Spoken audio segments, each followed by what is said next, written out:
Bom dia, gente, bom dia. Então, mais uma live falando do nosso livro Conversando com Deus. Vamos lá, estamos agora no capítulo 10. Capítulo 10. Meus queridos filhos, eu quero lhes dizer que essa questão de quem vocês são e escolhem ser é da maior importância. Não só porque determina a sua experiência, mas também porque cria a natureza da minha. Durante todas as suas vidas, lhes foi dito que Deus os criou. Agora eu lhes digo que vocês estão criando Deus. Sei que é difícil compreender isso e, contudo, é necessário para que façam o verdadeiro trabalho que lhes cabe fazer. Esse trabalho que eu e vocês faremos é santo. Esse é o solo sagrado em que nós caminhamos. Esse é o caminho. Em todos os momentos de Deus se expressa em vocês, como vocês e através de vocês. Vocês sempre escolhem como Deus será criado agora. E Deus nunca escolherá isso por vocês, ou os punirá por fazerem a escolha errada, entre aspas. Entretanto, nunca deixarão de ter orientações a respeito desses assuntos. Dentro de vocês há um sistema de orientação interna que lhe mostra o caminho de volta ao lar. Essa é a voz que sempre lhe fala sobre sua escolha mais elevada e que coloca à sua frente sua visão mais grandiosa. Tudo de que vocês precisam é prestar atenção à voz e não ignorar a visão. Bom dia, dona Inês. Durante toda a sua história, eu lhes enviei mestres. Durante todo o tempo, meus mensageiros os alegraram com ótimas mensagens. As escrituras sagradas foram escritas e vidas foram vividas para que vocês pudessem ter conhecimento dessa verdade eterna. Vocês e eu somos um só. Agora eu lhes envio novamente escrituras. Vocês estão segurando uma delas nas mãos. Agora eu lhes envio mensageiros que tentam levar a palavra de Deus. Vocês ouviram essas palavras? Ouviram esses mensageiros? Irão se tornar um deles? Essa é a grande pergunta. Esse é o grande convite. Essa é a decisão gloriosa. O mundo espera por suas declarações e vocês os fazem vivendo suas vidas. A raça humana não tem chance de se erguer de seus pensamentos inferiores enquanto vocês não se erguerem até suas ideias mais elevadas. Essas ideias, expressadas através de vocês, como vocês criam o padrão, preparam o palco, servem como um modelo para o próximo nível da experiência humana. Vocês são a vida e o caminho. O mundo os seguirá. Vocês não têm outra escolha a esse respeito. É a única coisa a respeito da qual não tem livre-arbítrio. É simples, é simplesmente o modo como é. Seu mundo seguirá suas ideias sobre si mesmos. Sempre foi assim e sempre será. Primeiro vêm seus pensamentos sobre si mesmos. Depois, o mundo exterior se manifesta física. Depois, o mundo exterior de manifestação física. O que são? Pensam. O círculo, o que são? Pensam. Então, o que você pensa que é o que você vai se tornar. né? O círculo está completo. O trabalho santo em que estão engajados realmente apenas começou, porque agora finalmente vocês entendem o que estão fazendo. Foram vocês mesmos que fizeram com que vocês entendessem e se importassem com isso. E agora vocês de fato se importam, mais do que nunca, com quem realmente são. Porque agora finalmente vem todo o quadro. Eu sou quem vocês são. Vocês estão definindo Deus. Eu lhes enviei uma parte abençoada de mim em forma física, para eu poder me conhecer experimentalmente como tudo que sei que sou conceitualmente. A vida existe como uma ferramenta para Deus transformar conceitos em experiência.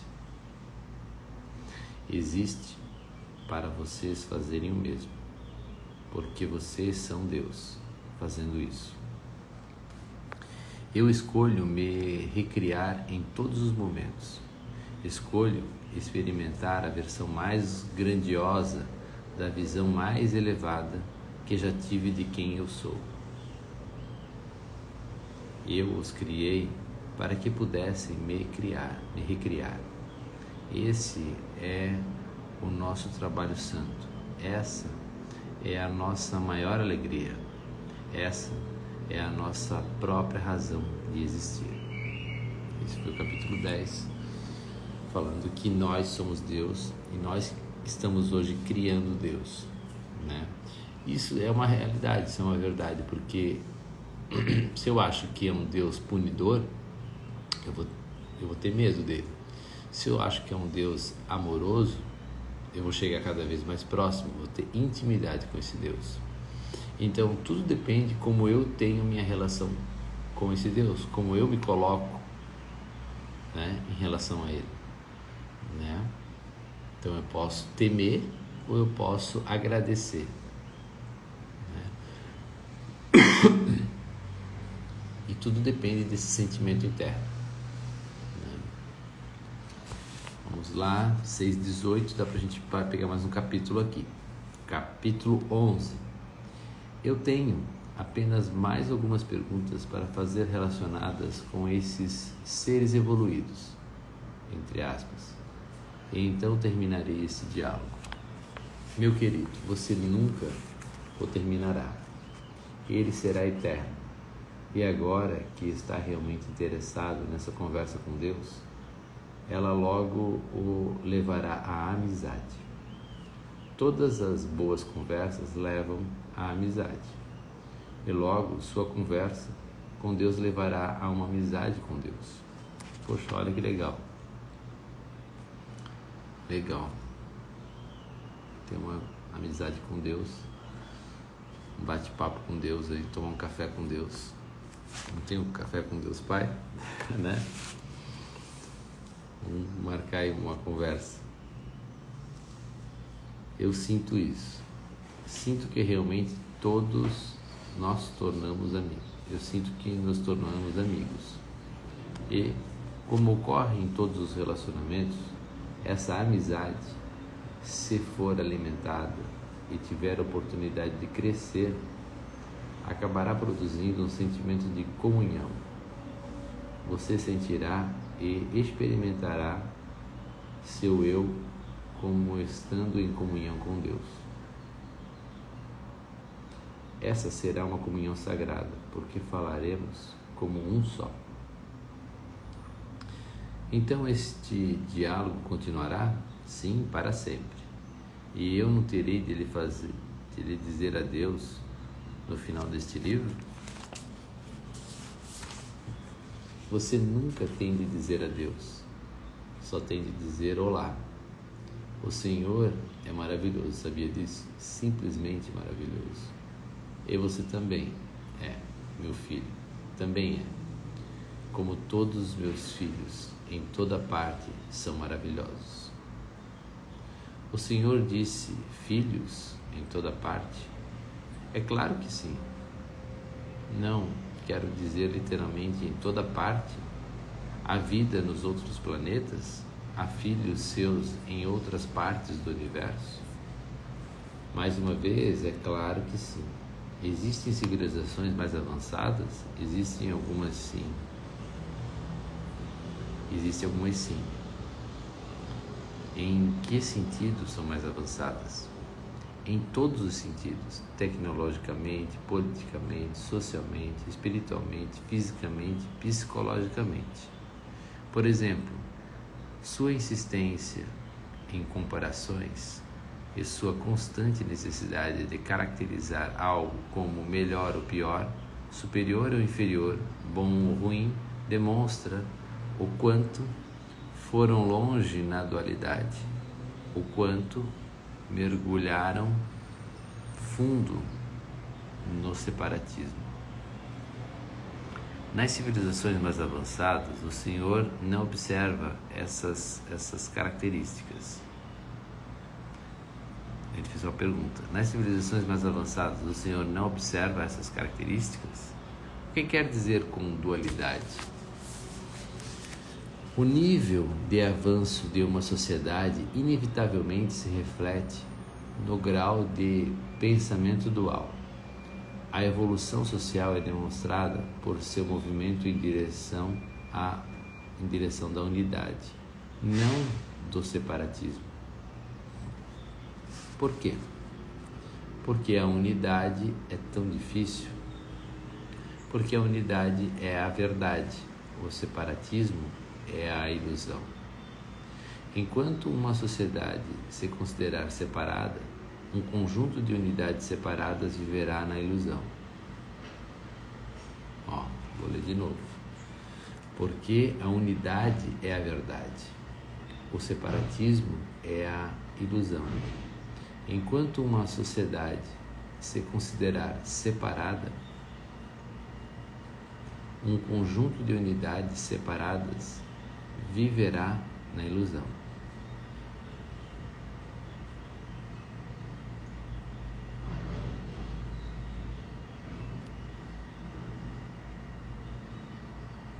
Toda a vida em seu planeta se baseia no separatismo, que se baseia na dualidade.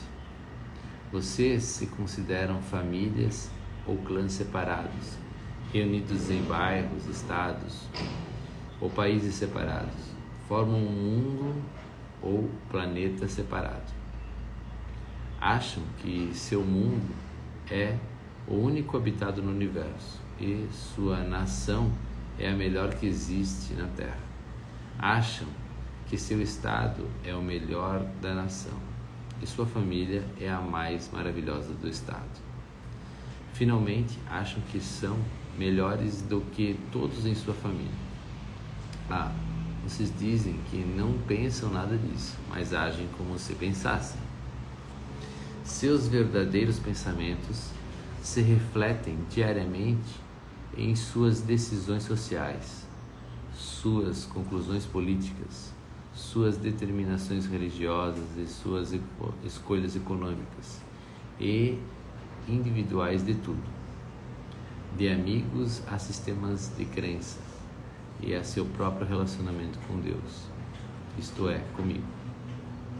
Vocês se sentem tão separados de mim que imagino que eu nem mesmo falarei com vocês. E por isso negam a veracidade de sua própria experiência. Experimentam que são um só comigo, mas se recusam a acreditar nisso. Portanto, separam-se não só uns dos outros, como também da sua própria verdade. Ótimo.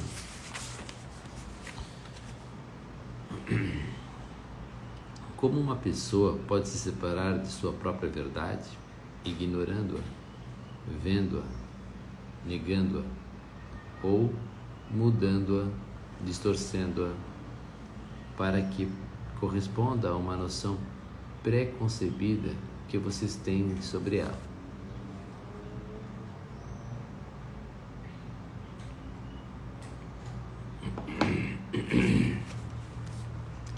Veja a pergunta com que você começou aqui. Perguntou se há vida em outros planetas. Eu respondi, é claro que sim.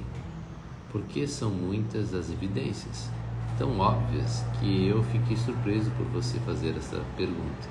Contudo, é assim que uma pessoa pode ser separada da sua própria verdade, olhando-a tão diretamente que é impossível não vê-la e depois negando o que vê.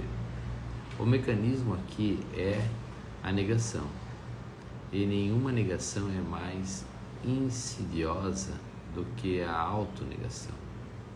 Vocês passaram suas vidas inteiras negando quem e o que realmente são. Já seria bastante triste se limitassem suas negações às coisas menos pessoais, como a destruição da camada de ozônio e de florestas antigas, e o modo horrível como tratam seus jovens. Mas vocês não se contentam em negar tudo o que vem ao seu redor. Não descansam enquanto não negam também tudo que o vem dentro de si mesmos. Vocês veem dentro de si mesmos bondade e compaixão, mas as negam.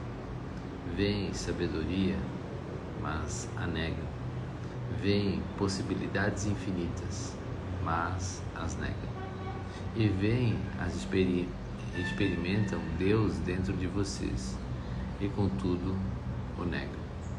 Vocês negam que eu estou dentro de vocês, que eu sou vocês, e com isso me negam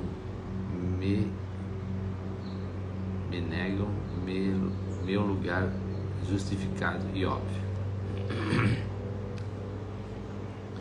Eu não o nego e nunca o neguei.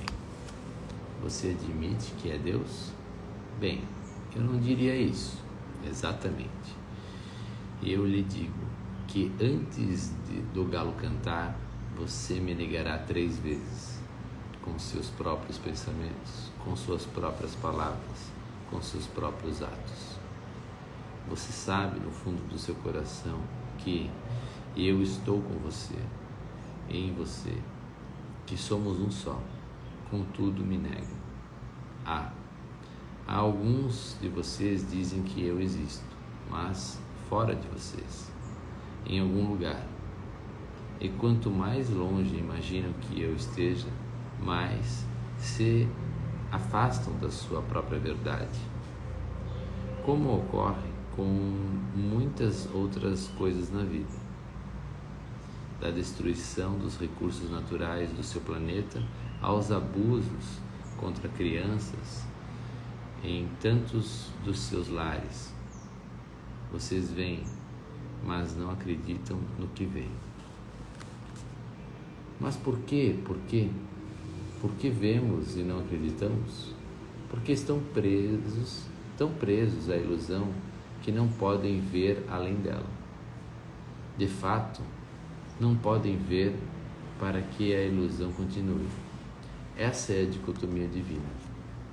Vocês devem me negar para continuar tentando se tornar eu. E é isso que estão querendo fazer. Porém, não podem se tornar o que já são. Por isso a negação é importante. É uma ferramenta útil, até não ser mais. O mestre sabe que a negação é para aqueles que estão escolhendo que a ilusão continue. A aceitação é para aqueles que escolhem que a ilusão termine. Aceitação, proclamação, demonstração. Esses são os 3 passos para Deus: aceitação, proclamação, demonstração. Esses são os 3 passos para Deus.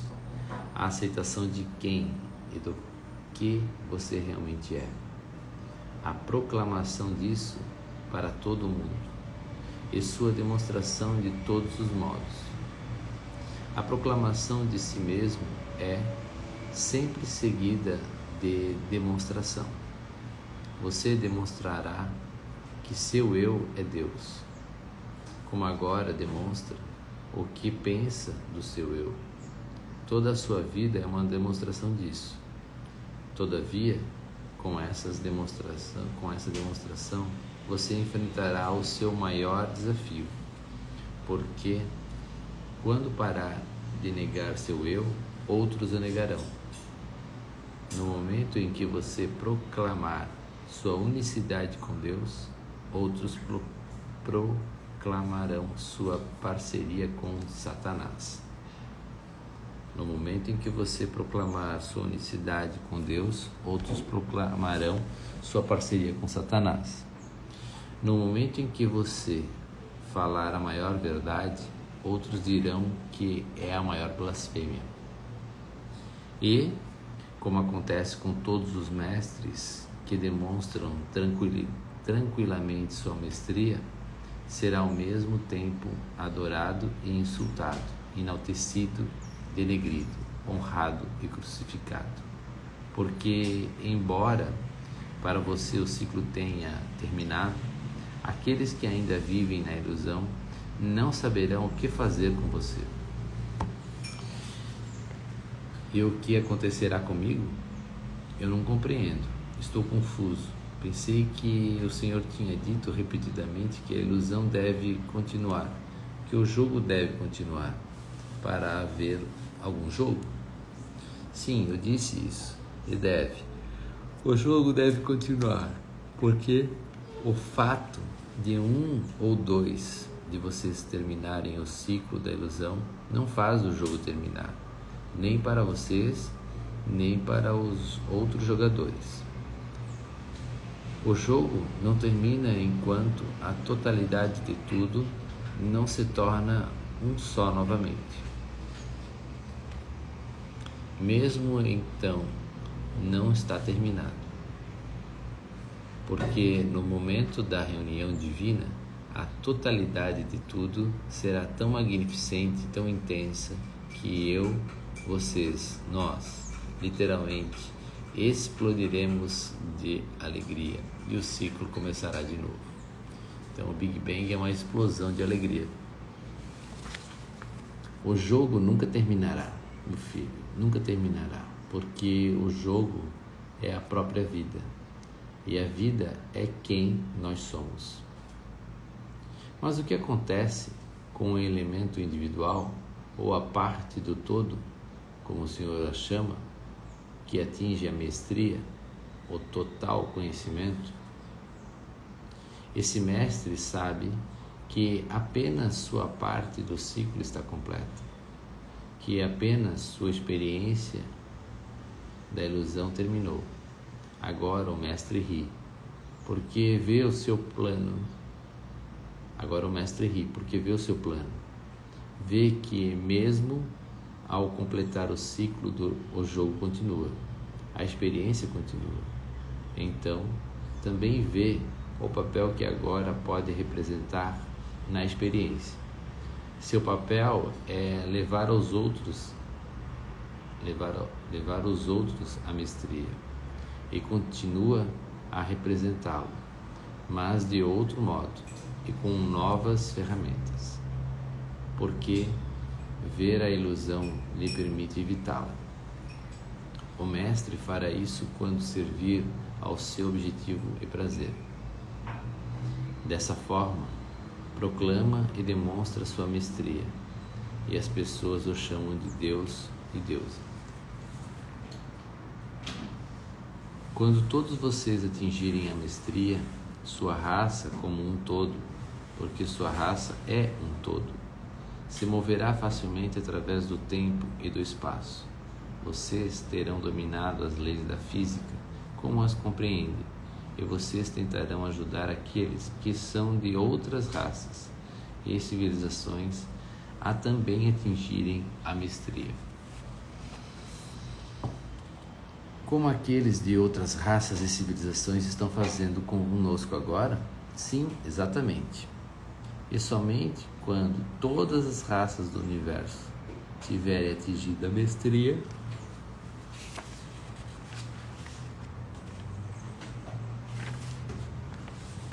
Ou, como eu diria, somente quando a totalidade de mim conhecer a unicidade, essa parte do ciclo terminará. Você disse isso muito bem, porque o ciclo em si nunca termina, porque o final dessa parte do ciclo é o próprio ciclo. Bravo, magnífico, você entendeu. Então sim, há vidas em outros planetas, e sim, grande parte dela é mais avançada do que vocês. Em que sentido? O senhor nunca respondeu de fato a essa pergunta. Sim, eu respondi em todos os sentidos, tecnologicamente, politicamente, socialmente, espiritualmente, fisicamente, psicologicamente.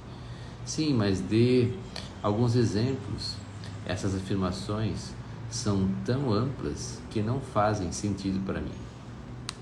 Sabe de uma coisa? Eu adoro sua verdade. Não é qualquer um que olharia a Deus nos olhos e afirmaria que o que ele está dizendo não faz sentido. Não. Então, o que o Senhor vai fazer a esse respeito? Você teve a atitude certa, porque, é claro, está certo. Pode me desafiar, enfrentar-me e me questionar o quanto quiser, porque eu não farei coisa alguma. Contudo, posso fazer uma coisa abençoada, como o que estou fazendo aqui com esse diálogo. Ele não é abençoado? Sim, é. E ajudará muitas pessoas, milhões estão sendo afetadas por ele. Eu sei disso. É tudo parte do plano do Mestre. O plano para você se tornarem mestres. O Senhor sabia desde o início que esta trilogia seria um grande sucesso, não é? É claro que sabia. Quem acha que a tornou um sucesso? Quem imagina que fez as pessoas a lerem? Eu lhe digo que sei quem são todas as pessoas que lerão essa trilogia e seus motivos para isso. E elas também sabem. A única pergunta é: elas me negarão? O Senhor se importa com isso? Nem um pouco. Todos os meus filhos voltarão um dia para mim. Isso não é uma questão de se, mas de quando. E, portanto, pode importar para elas. Então, deixe que aqueles que têm ouvidos ouçam. Sim. Bem, estávamos falando sobre vida em outros planetas e o Senhor ia me dar alguns exemplos do quanto é muito mais avançado do que a vida na Terra.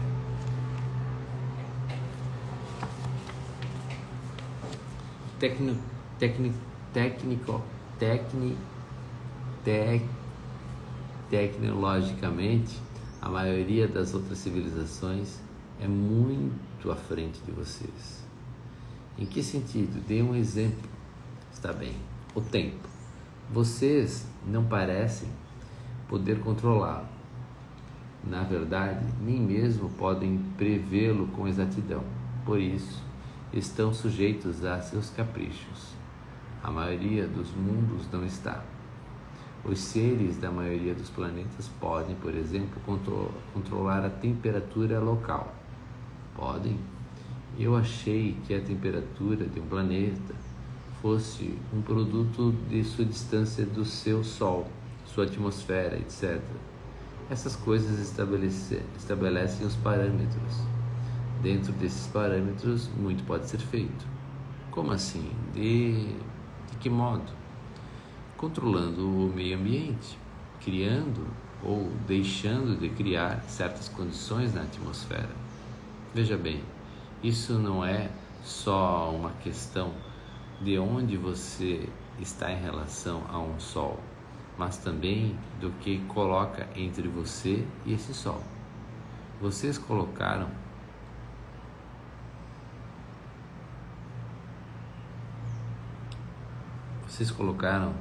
coisas muito perigosas em sua atmosfera. e tiraram dela as mais importantes. Entretanto, ainda negam isso. E isto a maioria de vocês não admite. Até mesmo quando suas mentes superiores provam, sem deixar margem para dúvidas, o dano que estão causando. Vocês não admitem isso. Dizem que essas mentes estão loucas e que vocês sabem das coisas. Ou dizem que esses sábios só desejam validar seus pontos de vista e proteger seus interesses. E, no entanto, são vocês que desejam validar seus pontos de vista e proteger seus interesses. E seu maior interesse é por si mesmos. Todas as evidências, não importa o quanto sejam científicas e claras, serão negadas se forem contra seus interesses pessoais. Essa é uma afirmação tão dura e não estou certo de que é verdadeira. Não? Está chamando Deus de mentiroso? Bem, eu não diria exatamente isso, mas você sabe quanto tempo suas nações demoraram para simplesmente parar de envenenar a atmosfera com fluorocarbonetos? Sim, bem nada. Por que acha que demorou tanto tempo? Não importa, eu lhe direi. Porque parar com o envenenamento custaria às suas maiores empresas muito dinheiro, porque não convinha a muitas pessoas.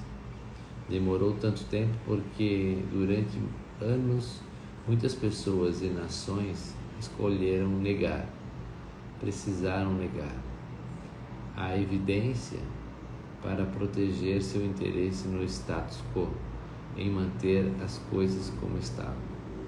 Somente quando as taxas de câncer de pele alcançaram níveis alarmantes, as temperaturas começaram a subir, as geleiras começaram a derreter, os oceanos ficaram mais quentes e os lagos e rios começaram a transbordar, um número maior de vocês começou a prestar atenção nisso.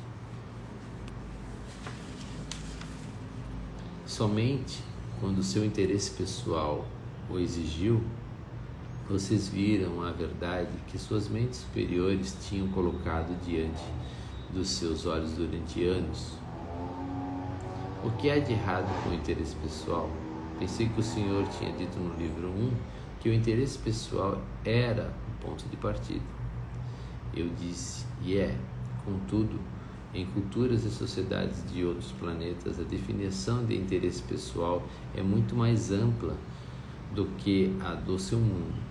Está muito claro para as criaturas iluminadas que aquilo que prejudica prejudica muitos, e que aquilo que beneficia poucos deve beneficiar muitos, ou, em última análise, não beneficiará ninguém.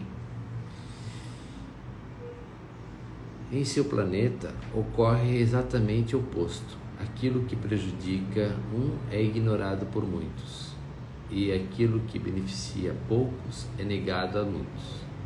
Isso ocorre porque sua definição de interesse pessoal é muito limitado, mal abrangendo seus entes queridos, e mesmo assim, somente quando estes conquistam sua simpatia.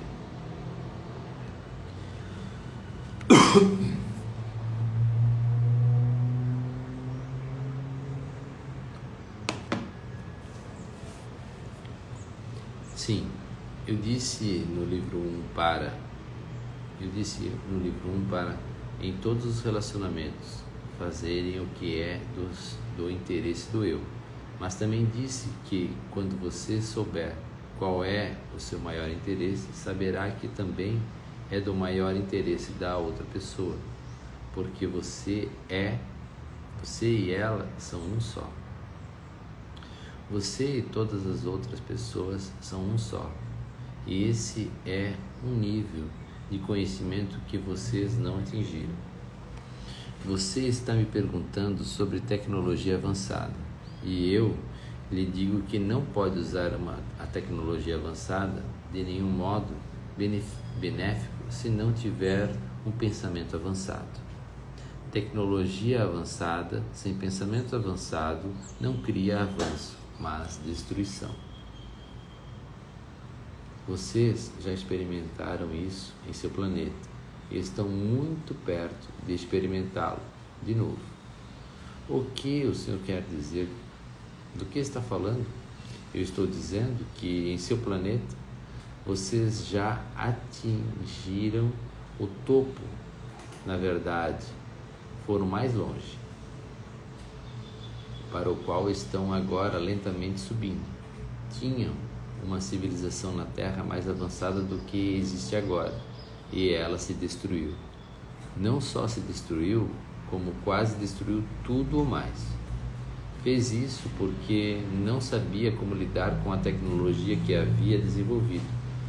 Sua evolução tecnológica estava tão além da sua evolução espiritual que acabou transformando a tecnologia em seu Deus. As pessoas adoravam a tecnologia e tudo o que ela podia criar e trazer. E então tiveram tudo que sua tecnologia não controlada trouxe, que foi o desastre que não pode ser controlado. Essa civilização literalmente fez seu mundo chegar ao fim. Tudo isso aconteceu aqui na Terra? Sim. Está falando da cidade perdida de Atlântida? Alguns de vocês lhe dão esse nome. E Lemúria, a terra de Mu, isso também é parte da sua mitologia. Então é verdade, nós já chegamos a esse lugar antes.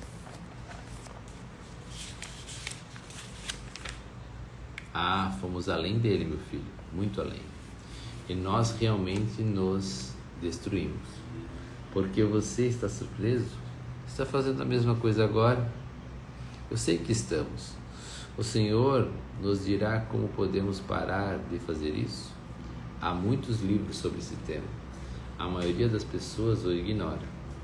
Dê-nos um título e eu lhe prometo que não o ignoraremos.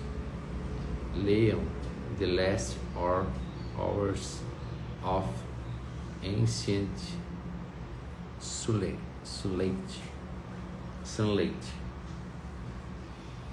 Aqui, ó.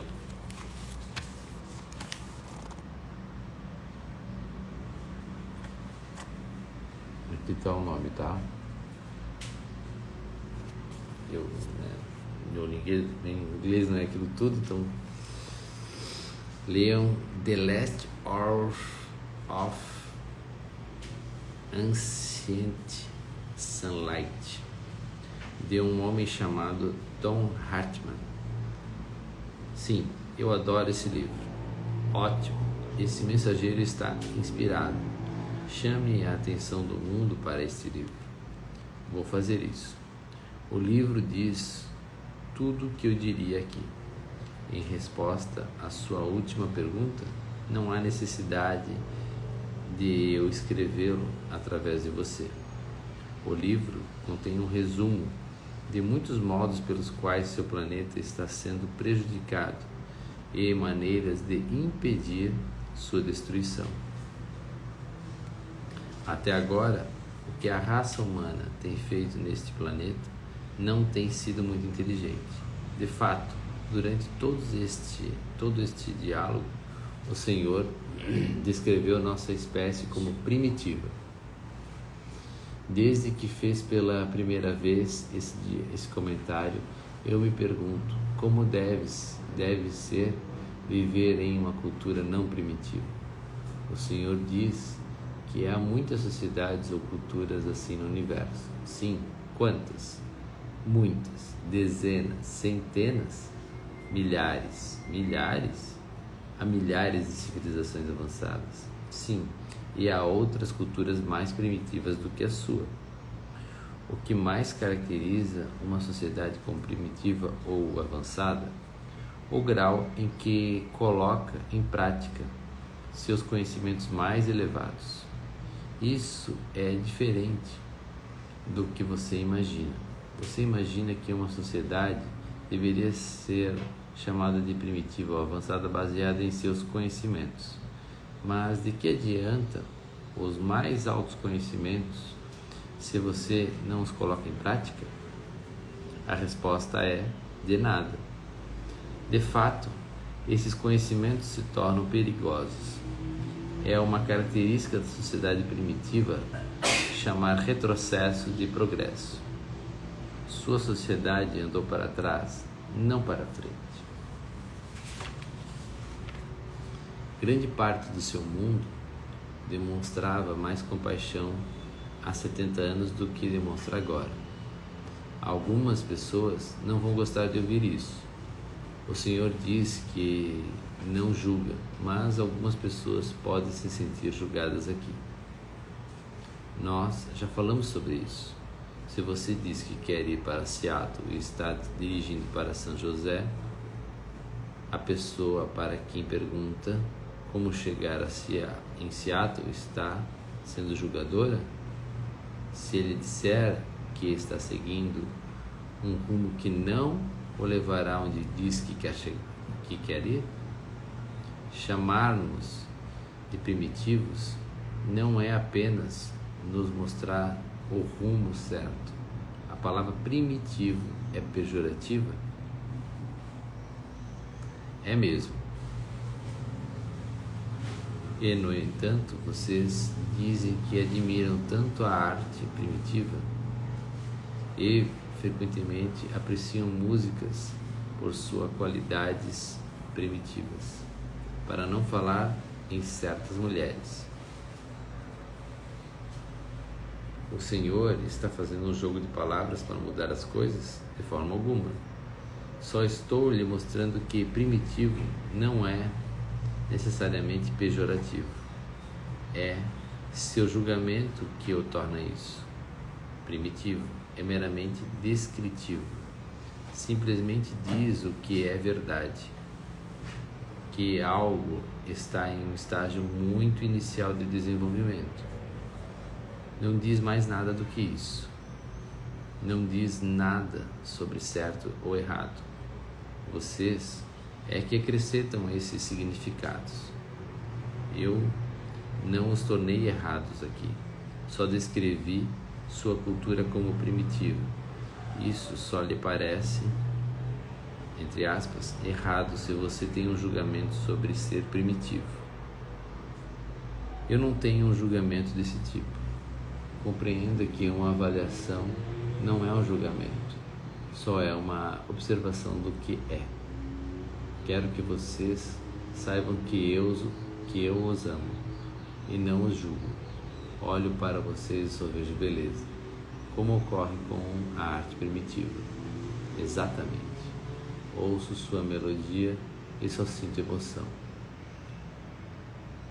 como ocorre com a música primitiva.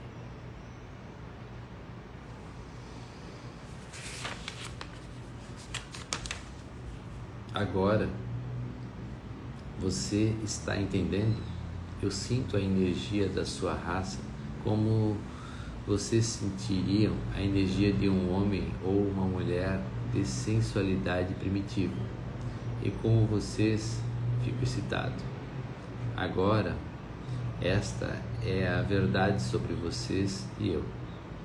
Vocês não me desagradam, não me perturbam e nem mesmo me desapontam.